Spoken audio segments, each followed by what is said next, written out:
देश भर में एक बार फिर कोरोना संक्रमण ने अपने पैर पसारने शुरू कर दिए हैं। लगभग हर राज्य से एक दो नए मामलों की पुष्टि हो रही है, जिससे स्वास्थ्य विभाग सतर्क हो गया है। संभावित तीसरी या चौथी लहर की आशंका को देखते हुए स्वास्थ्य सेवाओं को दुरुस्त किया जा रहा है और चिकित्सा संस्थानों में तैयारियां तेज कर दी गई हैं। भागलपुर सदर अस्पताल में ऑक्सीजन प्लांट का मॉक ड्रिल किया गया। इस ड्रिल का उद्देश्य किसी भी आपातकालीन स्थिति में ऑक्सीजन आपूर्ति की तैयारियों की समीक्षा करना था। मॉक ड्रिल के दौरान प्लांट के संचालन, ऑक्सीजन की सप्लाई और उसकी गुणवत्ता की बारीकी से जांच की गई। 1000 एलपीएम लीटर प्रति मिनट क्षमता वाला यह ऑक्सीजन प्लांट पूरी तरह से चालू कर दिया गया है और चिकित्सकों की माने तो यह प्लांट किसी भी स्थिति से निपटने के लिए पूरी तरह सक्षम है। आवश्यकता पड़ने पर इसकी क्षमता को और भी बढ़ाया जा सकता है। इस मौके पर अस्पताल अधीक्षक सहित कई वरिष्ठ चिकित्सक और टेक्निकल स्टाफ मौजूद रहे। अधीक्षक ने बताया कि यह मॉक ड्रिल स्वास्थ्य विभाग के निर्देशानुसार की गई है, ताकि यह सुनिश्चित किया जा सके कि अगर कोरोना के मामले अचानक बढ़ते हैं तो अस्पताल के पास पर्याप्त ऑक्सीजन उपलब्ध रहे। कोरोना के प्रकोप से बचने के लिए सिर्फ मेडिकल व्यवस्थाएं ही नहीं, बल्कि आम लोगों को भी जागरूक रहने की जरूरत है। जैसा कि आप लोग देख रहे हैं कि कोरोना का केस रिपोर्ट हो रहा है, सरकार द्वारा एहतियातन ये निर्देश दिया गया कि अपने अपने संस्थान में स्थापित ऑक्सीजन प्लांट का मॉक ड्रिल करें। तो आज दिनांक 31 तारीख को हम लोग अपना ऑक्सीजन प्लांट चालू किए हैं और हमारा ऑक्सीजन प्लांट जो है पूरी तरह से ठीक है और अच्छी तरह से कार्य कर रहा है। सरकार द्वारा हम लोग को 1000 एलपीएम का दिया गया है, जिसमें कि प्योरिटी 93 से 96 होनी चाहिए और ऑक्सीजन फ्लो जो है 45 के आसपास जो भी होनी चाहिए। विश्व तंबाकू निषेध दिवस के अवसर पर भागलपुर व्यवहार न्यायालय ने एक विशेष और सराहनीय पहल करते हुए समाज को नशा से मुक्त करने का संदेश दिया। जिला एवं सत्र न्यायाधीश के नेतृत्व में न्यायालय परिसर में एक संकल्प सभा का आयोजन किया गया, जिसमें न्यायिक पदाधिकारी, अधिवक्ता, न्यायालय कर्मी एवं पारा विधिक स्वयं सेवकों ने भाग लिया। कार्यक्रम की शुरुआत जिला एवं सत्र न्यायाधीश के प्रकोष्ठ के समीप एकत्र होकर सभी प्रतिभागियों द्वारा तंबाकू एवं नशे से दूर रहने की शपथ लेने से हुई। यह आयोजन मात्र एक औपचारिकता नहीं था, बल्कि समाज के हर वर्ग को जागरूक करने की दिशा में एक गंभीर प्रयास था।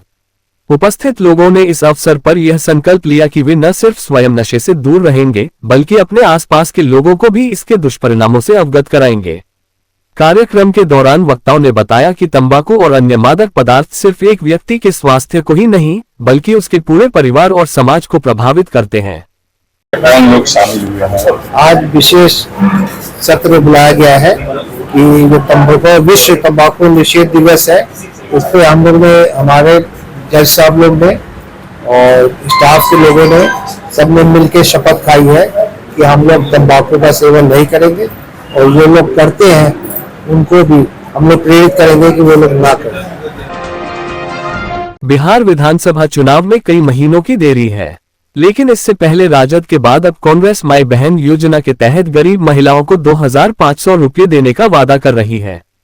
भागलपुर विधायक अजीत शर्मा व कांग्रेस की महिला अध्यक्ष कोमल सृष्टि ने प्रेस वार्ता कर माई बहन योजना के बारे में जानकारी दी। उन्होंने कहा कि चुनाव जीतने के बाद गरीब महिलाओं को ये राशि सम्मान के तहत हर महीने खाते में दी जाएगी, ताकि उनका गुजर बसर हो सके।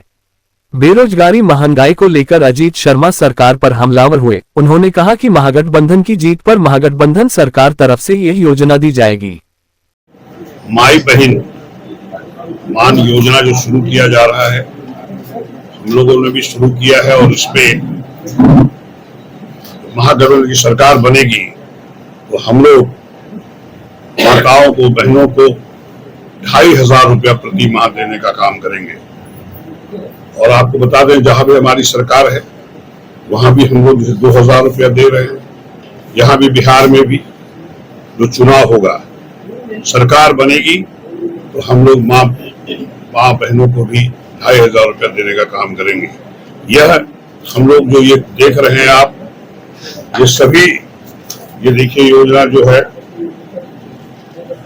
लोग सीधा लेके मांग सरकार बनने के बाद योजना का फायदा लेने के लिए अभी मिस कॉल करें। जो महिलाएं से सब लोग को, जो वर्कर्स है हमारे, सब लोगों को जाके मिस कॉल कराना होगा, जो रिकॉर्ड होगा, तो उनको जब सरकार बनेगी तो उनको 2500 रुपये महीना दिया जाएगा। और जैसे कि आप बिहार की जो भी हालात देख रहे हैं, एक तो गरीबी, उसके ऊपर बेरोजगारी और उसके ऊपर भी आसमान को छूती हुई महंगाई। जो स्थिति आज बिहार को लेकर बिहार की है, उससे सभी लोग, सभी जनता त्रस्त है। खास करके इस सब पर जो ज्यादा प्रभावित हो रही है वो हमारी महिला प्रभावित हो रही है। हमारी आधी आबादी जो है माता बहनें, वो लोग ज्यादा प्रभावित हो रही है।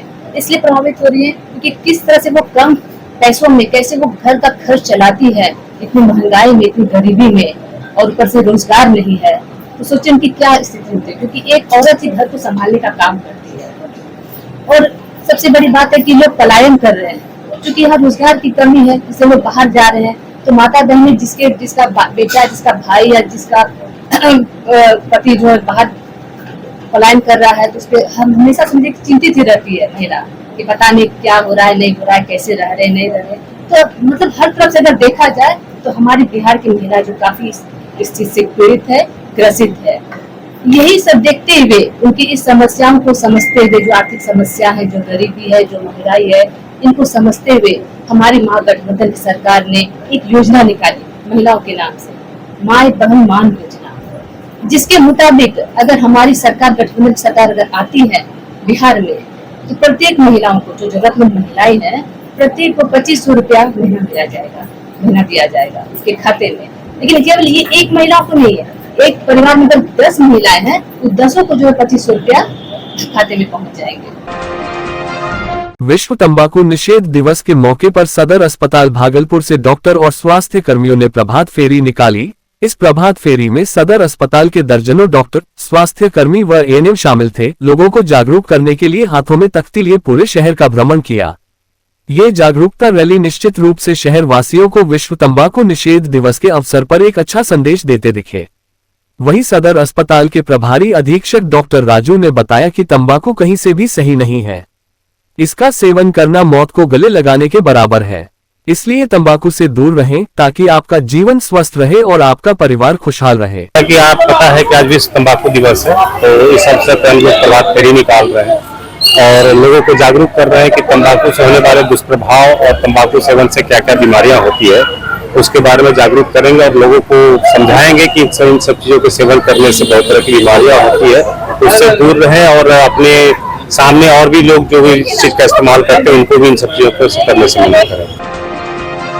भागलपुर कचहरी चौक पर एक तेज रफ्तार कार के कारण टोटो पर सवार 10 वर्षीय बच्ची गंभीर रूप से घायल हो गई। बच्ची को गंभीर हालत में अस्पताल में भर्ती कराया गया। हादसे के बाद कार ड्राइवर मौके से फरार हो गया। जानकारी के मुताबिक एक परिवार अपनी बच्ची के साथ टोटो पर सवार होकर बाजार जा रहा था। इसी दौरान एक तेज रफ्तार कार के ड्राइवर ने अचानक से गाड़ी का दरवाजा खोल दिया। दरवाजा ठीक उस वक्त खुला जब टोटो गाड़ी के पास से गुजर रहा था और टक्कर होते ही टोटो में सवार मासूम बच्ची नीचे गिर पड़ी। हादसे में बच्ची गंभीर रूप से घायल हो गई। आसपास के लोग तुरंत बच्ची को अस्पताल लेकर पहुंचे। घटना के बाद कार ड्राइवर मौके से भाग निकला। फिलहाल पुलिस ने गाड़ी जब्त कर ली है और ड्राइवर की तलाश की जा रही है। वहीं बच्ची की हालत नाजुक बनी हुई है। वार्ड 43 में बुनियादी सुविधाओं के विकास को लेकर एक और महत्वपूर्ण कदम उठाया गया है। नगर निगम द्वारा वित्त आयोग योजना के अंतर्गत पीसीसी सड़क और नाले के निर्माण कार्य का शिलान्यास किया गया। इस निर्माण कार्य की कुल लागत 15,78,300 रुपये है। शिलान्यास नगर निगम की महापौर डॉक्टर वसुंधरा लाल ने किया। इस अवसर पर नगर निगम के उप महापौर डॉक्टर सलाउद्दीन हसन, वार्ड 43 की पार्षद अर्शदी बेगम, महापौर प्रतिनिधि दीपक शर्मा तथा पार्षद प्रतिनिधि मोहम्मद सोनू भी मौजूद रहे। कार्यक्रम में उपस्थित सभी अतिथियों का पार्षद अर्शदी बेगम द्वारा फूल माला और बुके से स्वागत किया गया। स्थानीय लोगों में इस निर्माण कार्य को लेकर खासा उत्साह देखा गया, जिसे आने वाले समय में क्षेत्र के नागरिकों को बेहतर सड़क और जल निकासी सुविधा मिलने की उम्मीद है। मोदी नगर में वार्ड नंबर 43 में 15वीं वित्त आयोग से ये 15 लाख की योजना थी, उसका अभी शिलान्यास किया है। और जनता की जो समस्या है यहाँ पे और भी बहुत सारी चीजें हैं, उससे संबंधित सब लोग यहाँ खड़े हैं। अभी सब लोगों ने अपनी परेशानियां को बताई और हमने उसको अच्छे से सुना है। और जो योजना है ये लोग देंगे, हम उसको लेंगे। और बहुत सारी योजना अभी धरातल पर आने वाला है। 25 लाख का भी हमने देखा कि अभी बन गया है, नाला कंप्लीट है, रोड कंप्लीट होने वाला है। भागलपुर जिले के हबीबपुर थाना क्षेत्र के डेटवॉट गैस एजेंसी के समीप ट्यूशन जा रही छात्रा की ऑटो से टक्कर लगने से मौत हो गई। मृतक की पहचान सरदारपुर निवासी प्रभास यादव की 12 वर्षीय पुत्री करिश्मा कुमारी के रूप में हुई है। वहीं आक्रोशित ग्रामीणों ने भागलपुर अमरपुर मुख्य मार्ग को आगजनी कर घंटों जाम कर दिया है।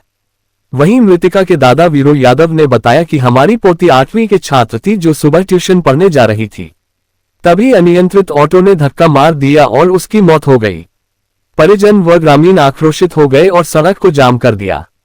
मौके पर पहुंची पुलिस परिजनों व ग्रामीणों को समझाने का प्रयास किया, पर ग्रामीण मुआवजे व वाहन चालक पर कार्रवाई की मांग पर अड़े रहे। 4 बजे 5 बजे जाए स्कूल कोचिंग में पढ़ाई टेम्पू धक्का मारी दी गैस एजेंसी रे चौक स्पोर्टेड डेट हो गाड़ी पकड़ा गई गाड़ी से किशनपुर 25 के हम लोग। आज लगभग 5:30 बजे के करीब यहाँ पर एक बच्चे का एक्सीडेंट हो गया है। टेम्पो ने मार दिया था उसको, तो उसमें उनका देहांत हो गया है। उसी को लेकर ग्रामीणों ने जाम किया हुआ है। लगभग 1 घंटा से यहाँ पे जाम है। डाटवाट में हुआ है एक्सीडेंट, डाटवाट चौक के पास महावीर मंदिर। तो इन लोगों का कहना है कि जब तक मुआवजा नहीं मिलेगा हम लोग जाम नहीं हटाएंगे। उसी के लिए हम यहाँ आए थे। लोगों को आश्वासन दिया गया है कि सरकारी रूप में जो भी नाथनगर प्रखंड क्षेत्र अंतर्गत बिहारीपुर स्थित 4 लेन सड़क पर स्थानीय लोगों के द्वारा बीते कुछ दिन पूर्व बॉस बल्ला लगाकर निर्माणाधीन 4 लेन सड़क जाम कर दिया था और कार्य को रोक दिया था। लोगों की मांग थी कि सर्विस रोड के माध्यम से गांव जाने के लिए रास्ता दिया जाए। 4 लेन के निर्माण होने से आसपास के कई गांव तथा खेत में आने जाने का रास्ता बंद हो गया है। इसको लेकर शुक्रवार को पूर्व विधायक लक्ष्मीकांत मंडल सहित ग्रामीणों और NHAI के पदाधिकारी के बीच बैठक हुई, जिसमें पदाधिकारी ने कहा कि 2-3 दिन का समय दिया जाए ताकि गांव वालों की समस्या को उच्च अधिकारी के पास रखा जाएगा। जो भी निर्णय होगा उसकी जानकारी दे दी जाएगी। पंचायत के मुखिया मीठ नारायण मंडल ने कहा कि 4 लेन सड़क में इसी गांव वाले का जमीन गया है। NHAI के पदाधिकारी ने उच्च अधिकारी से इस विषय में बात करने की बात कहकर गए हैं। वार्ड प्रतिनिधि उपेंद्र मंडल ने कहा कि हम लोगों का बेशकीमती जमीन 4 लेन में गया है। हम लोगों को झूठा आश्वासन दिया जाता है कि सर्विस रोड बना दिया जाएगा। आज जो है NH 80 पर जो चल रहा है 4 लेन मुंगेर टू मिर्जाचौकी, वहाँ पर बिहारीपुर के बहुत से ग्रामीण लगभग 100-150 की संख्या में आए। उन लोगों का मांग है कि यहाँ पर सर्विस रोड बनाया जाए और उसमें जो है सर्विस रोड का कुछ भाग यहाँ से मात्र 200 फीट 250-300 फीट पर है। आधा बन चुका है, आधा नहीं बन रहा है। इसलिए यहाँ का एक सूत्री मांग है कि गांव का कि यहाँ पर सर्विस रोड दिया जाए। क्यों और जितना भी जमीन गया है तो बिहारीपुर के आगे हिस्सा का जो कि आवासीय कमर्शियल जमीन था उस जमीन का कीमती जमीन लिया गया है। इसलिए हमको वहाँ पर चढ़ने का भी हम लोगों को सुविधा नहीं है। इसलिए समूचा गांव और पंचायत चाहता है कि यहाँ पर एक सर्विस रोड बनाया जाए। आज जो है हम पिछले 4 दिन से NH 80 के जो मनीष सर है, मेन यहाँ के प्रबंधक है, उससे मिलने के लिए हम ग्रामीण माननीय पूर्व विधायक लक्ष्मीकांत मंडल जी भी गए। उसके बाद उसने आश्वासन दिया कि हम जो है आज नहीं मिलेंगे, सोमवार को आइए। जब सोमवार को गए तो बोला कि अभी हम ऑफिस में नहीं है, 4 लेन के ये भ्रमण में गए हैं, हम जो है आ रहे हैं 2.5 घंटों में। तो माननीय विधायक जी अभी निवर्तमान अजीत शर्मा जी के आवास पे हम सब ने 2.5 घंटा वेट किए। उसके बाद फोन किया कि हाँ हम आगे हैं, आइए ऑफिस। जब आते हैं तो वहाँ पे जो है एक एग्जीक्यूटिव इंजीनियर था, उसको जो है हमसे मिलाया। उसके बाद कहा कि ठीक है ऑफिसर जब आपको सौंपा है आप आइए, कब आइएगा, कल या परसों हम फोन कर देंगे। तो आज का ही बात किया कि हम जा रहे हैं। तो यहाँ पे मनीष नाम का दूसरे व्यक्ति को भेज दिया। ये मतलब कि जो मनीष सर है मेन वो नहीं मिलता है, हम लोगों से बार बार जो है झूठ पे झूठ बोलते जा रहा है। नाथनगर रेलवे स्टेशन के प्लेटफॉर्म संख्या 1 पर शुक्रवार की देर रात करीब 11 बजे ट्रेन से गिरकर एक युवक बुरी तरह घायल हो गया। प्रत्यक्षदर्शी के मुताबिक ट्रेन नाथनगर स्टेशन पर रुकी। जैसे ही ट्रेन खुली और थोड़ा तेज हुई तब युवक ट्रेन से कूद गया। ट्रेन से कूदने पर उसका पैर स्लिप करने की वजह से वह मुंहबल गिर गया। जिसकी वजह से उसके मुंह और शरीर में बहुत ज्यादा जख्म हो गया और काफी खून बह गया। घटना की जानकारी वहां पर मौजूद आरपीएफ ने स्टेशन मास्टर को दी। तभी स्टेशन मास्टर के द्वारा उसे तत्काल फर्स्ट एड कर स्थानीय रेफरल अस्पताल को इसकी जानकारी दी गई। मौके पर एम्बुलेंस पहुंचकर उसे अस्पताल में भर्ती कराया गया है। युवक की पहचान अमडिंडा थाना क्षेत्र के भट्टाचक निवासी श्रवण कुमार के रूप में की है। तत्काल में वह नूरपुर स्थित एक मकान में भाड़े पर कमरा लेकर रहता है।